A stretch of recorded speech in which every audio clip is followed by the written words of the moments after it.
ভারতের শিক্ষামন্ত্রী তো পদত্যাগ করলেন, কিন্তু তাতেই কি শেষ?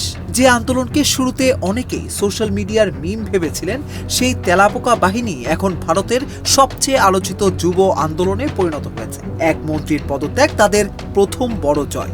আর এখন পুরো ভারতের রাজনৈতিক অঙ্গনে ঘুরছে একটাই প্রশ্ন: শিক্ষামন্ত্রীর পর এবার কাকে ঘিরে ধরবে তেলাপোকা বাহিনী?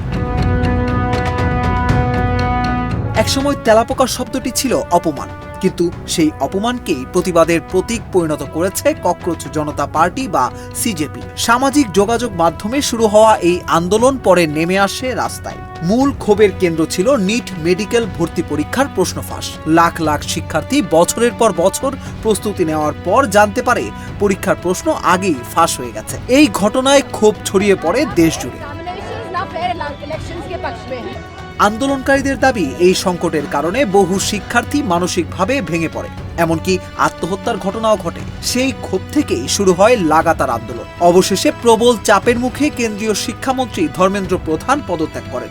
আন্দোলনকারীরা এটিকে তাদের প্রথম বড় বিজয় হিসেবে উদযাপন করেছে। কিন্তু এখানেই থামছে না তেলাপোকা বাহিনী। সিজেপির প্রতিষ্ঠাতা অভিজিৎ দীপকে স্পষ্ট জানিয়ে দিয়েছেন, একজন মন্ত্রীর পদত্যাগই আমাদের শেষ লক্ষ্য নয়। আন্দোলনের আরও দাবি রয়েছে: পরীক্ষা সংকটের সময় আত্মহত্যা করা শিক্ষার্থীদের পরিবারের জন্য ক্ষতিপূরণ, আন্দোলনকারীদের বিরুদ্ধে নেওয়া পদক্ষেপ প্রত্যাহার এবং পুলিশের অভিযানের জন্য প্রকাশ্যে ক্ষমা চাওয়ার দাবিও এখনো অপূর্ণ রয়ে গেছে।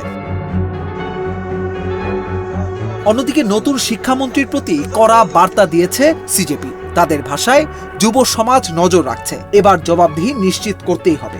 তবে বিশ্লেষকদের মতে আসল প্রশ্ন অন্য জায়গায়। নিট ইস্যুতে বড় জয় পাওয়ার পর এখন কি এই আন্দোলন শুধুই শিক্ষা ব্যবস্থার সংস্কারে সীমাবদ্ধ থাকবে, নাকি ভারতের কোটি কোটি বেকার তরুণ তরুণীর চাকরি, নিয়োগে অনিয়ম, প্রশ্ন ফাঁস, সরকারি শূন্য পদ এবং কর্মসংস্থানের সংকট এসব বড় ইস্যুকেও নিজেদের আন্দোলনের অংশ করবে?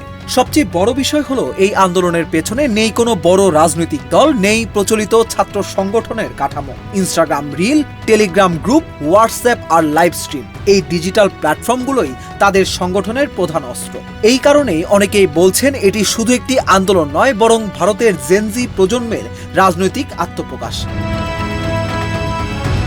একজন শিক্ষামন্ত্রীর পদত্যাগে হয়তো একটি অধ্যায় শেষ হয়েছে, কিন্তু প্রশ্ন হলো, তেলাপোকা বাহিনী কি এবার ভারতের বেকারত্ব, নিয়োগ ব্যবস্থা আর সরকারি জবাবদিহির মতো আরো বড় ইস্যুতে ঝাঁপিয়ে পড়বে? কারণ ইতিহাস বলছে, অনেক বড় গণ আন্দোলনের শুরু হয়েছিল একটি মাত্র দাবিকে কেন্দ্র করে। আর আজ ভারতের রাজনীতিতে সবচেয়ে বড় কৌতূহল একটাই: শিক্ষামন্ত্রীর পর এবার তেলাপোকাদের পরবর্তী টার্গেট কে?